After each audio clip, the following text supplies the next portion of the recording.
and I'll go on to the next speaker, and that is Joe.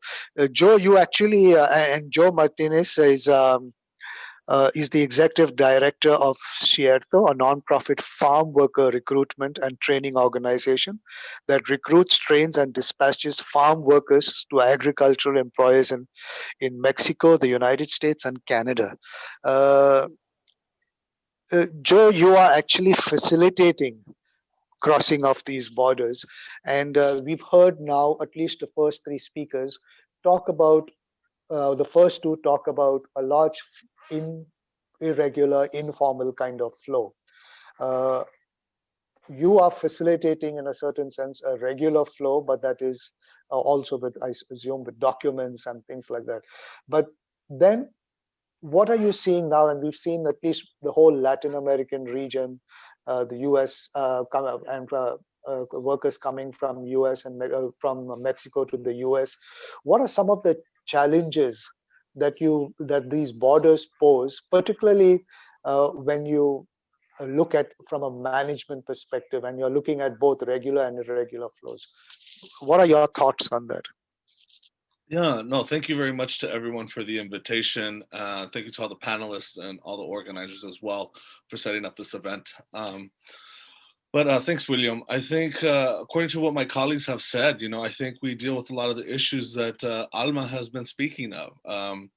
I think one of the biggest challenges is that we do not collaborate as a country. The United States does not collaborate really effectively when it comes to border security and immigration. We tend to pretend that we have the standard. And I think it's really important that we hone in on what Alma said, is that this isn't something that just happened during the Trump administration, during the Obama administration, who we saw as a progressive and a light for folks of color, was one of the presidents that had the most detention of immigrants and returning and deporting folks during his tenure as president. And I think that we continue to realize the border as an economic means of control. I don't think that it's seen with very much human dignity in the way that it is managed. And so in that sense, I think it's been easy to see how we've separated families, separated folks that are trying to look for a better relief in their own life. And I think that as someone who mitigates and manages that flow, the reason we came into existence as an organization is because the governments would not work together. Before I created CIERTO, the focus was on how do I get the Department of Labor in the United States and the Department of Labor, the equivalent in Mexico, to agree to bring oversight so that migrants would have an ability to see who is a registered recruiter. Is my visa real in the United States? And to this day, we have not been able to create any form or a process that would create some transparency or oversight. And I think that folks once again continue to see and recognize that migration is something that's becoming more and more important. And so what we've created are programs, bureaucracies that folks need to apply to be able to get access to a visa. But I think one of the biggest challenges is that a lot of the visas that I deal with, and the visa that I'm talking about, the H-2A visa, which is for agriculture, you are still committed to one employer. That employer dictates where you go, where you can go. And it's really hard for me to be someone who administers this program, but the worker itself has no choice. They are still tied to one employer. And in that sense, if they are unhappy, their only option is to leave, try to access the system for a grievance, or to stay quiet and finish their term. And that is what's happening just in management when they're there. There's a wealth of issues that folks are not aware of before the worker even comes to the United States. They don't know how they arrived. Most people think about the border and that that's where everything happens. But a lot of folks don't account for the community of origin. How did that worker find out where they could meet someone for a potential visa? How much did they pay? I mean, I could go and pick up 100 workers at the border of Mexico and US, and maybe 50 or 80 of those workers have already paid to be there. And it's that area that a lot of the border management does not look into. Everyone's so focused on, did I fill out my paperwork right? Do I have my visas? When we're talking about the visa category I work within, right now we're looking at approximately 250 to 300,000 legal workers a year. But that still doesn't account for the 1.1 million undocumented workers that exist, and that's just in agriculture. So I think we really have an issue of a lack of responsibility and a lack of acceptance that we are now dependent on migrant workforces. And we have not been able to create the infrastructure and framework to be able to manage larger flows of migration. And I think a large part of that too, which ironically the US founded on a lot of immigrant movement, is now tending to block that and close that. And so I think the realization continues to see that, you know, folks are trying to protect a border, but from what exactly? And I think that the culture and the attitude that's been created at the border has become one of protection that does not take the human into account. And I think one important thing that Alma was mentioning was in the US before the Trump administration, it was only a civil penalty to be caught crossing the border. Civil penalty meant you only got a fine, but you were able to come back eventually. During the Trump administration, they changed that to a criminal penalty. And this is really important because when you now have a criminal penalty, that is a felony. And that makes it very difficult to be able to apply for anything. And then on top of that, when you have a civil penalty in the United States, they keep your family together. But when you have a criminal penalty from immigration in the United States, they then have the right to separate you from your kids because you are no longer considered a human. You're considered a criminal. And so it's in that situation that I think the humanity has very much been lost. And the reality that we are extremely dependent on these workforces. So you have the United States, an economic system that is perpetuating the need of undocumented workers because we will not pay agricultural workers the right wages. And then agricultural workers themselves within the United States are not protected by our federal laws and worker protections. They have been excluded since 1935 because agricultural workers have always been migrants and never considered citizens. So I think, go ahead, William. No, Joe, thanks for that.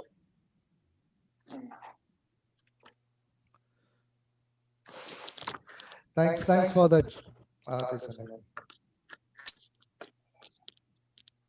One sec.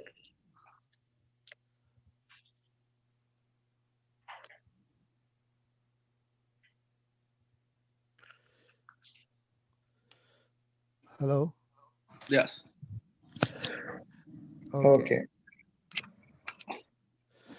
Thanks Thanks for that, Joe.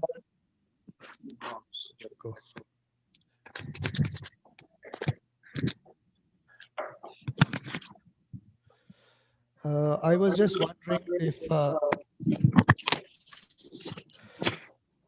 you've touched a lot about the need to collaborate along borders. You have also talked about how there is a need for the flows that are regular as compared the flows that are irregular are huge in numbers. And this is something that the other speakers have also talked about. So let us recognize this as one point, and Rico also touched upon this, is the irregular flows across the three borders, the borders that we have currently kind of looked at, in numbers are much higher than the regular flows. And we have established that there is need for some kind of regulation. In your own experience, then, is this regulation brought about by cooperation between states, and what would that cooperation be? Yeah, if I understood correctly, William, I think you were asking what type of cooperation and from what perspective is cooperation happening on the border. And at least from my experience within the United States, the reason the different visa categories exist and the different processes that are very heavily bureaucratic exist is because the US has tried to intentionally ensure folks focus on creating a domestic workforce. The culture and the thought at the government level is that the United States should only use migrant workforce as a last resort, as a last means, when in reality, everyone knows we're dependent, at least within agriculture, within factories, everything that we have not yet exported outside of our country that we recognize is dependent on a migrant workforce. And so I think it's in that sense that that needs to be the shift and the change in the paradigm, and recognize the globalization that we have had a huge part in, the movement of economies and the movement of work, and understanding that the US has had huge implications on how work is done, where it's done, and where we go and send multinational corporations to then further expand these different types of migrations. For all of my colleagues and panelists that have spoken, I can specifically name American companies that are dependent on those migrant workforces around the world, looking at Myanmar, Thailand for the shrimp industry, right? We look at nurses from the Philippines to the US.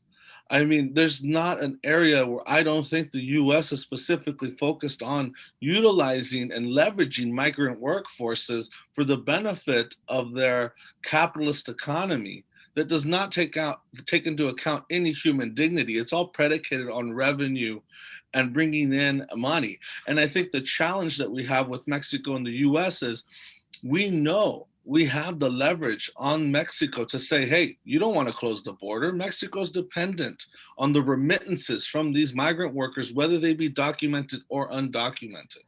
Thanks. And Yeah. that economic leverage is difficult to overcome and continues to be the driver and the catalyst for a lot of our policy legislation and how we collaborate.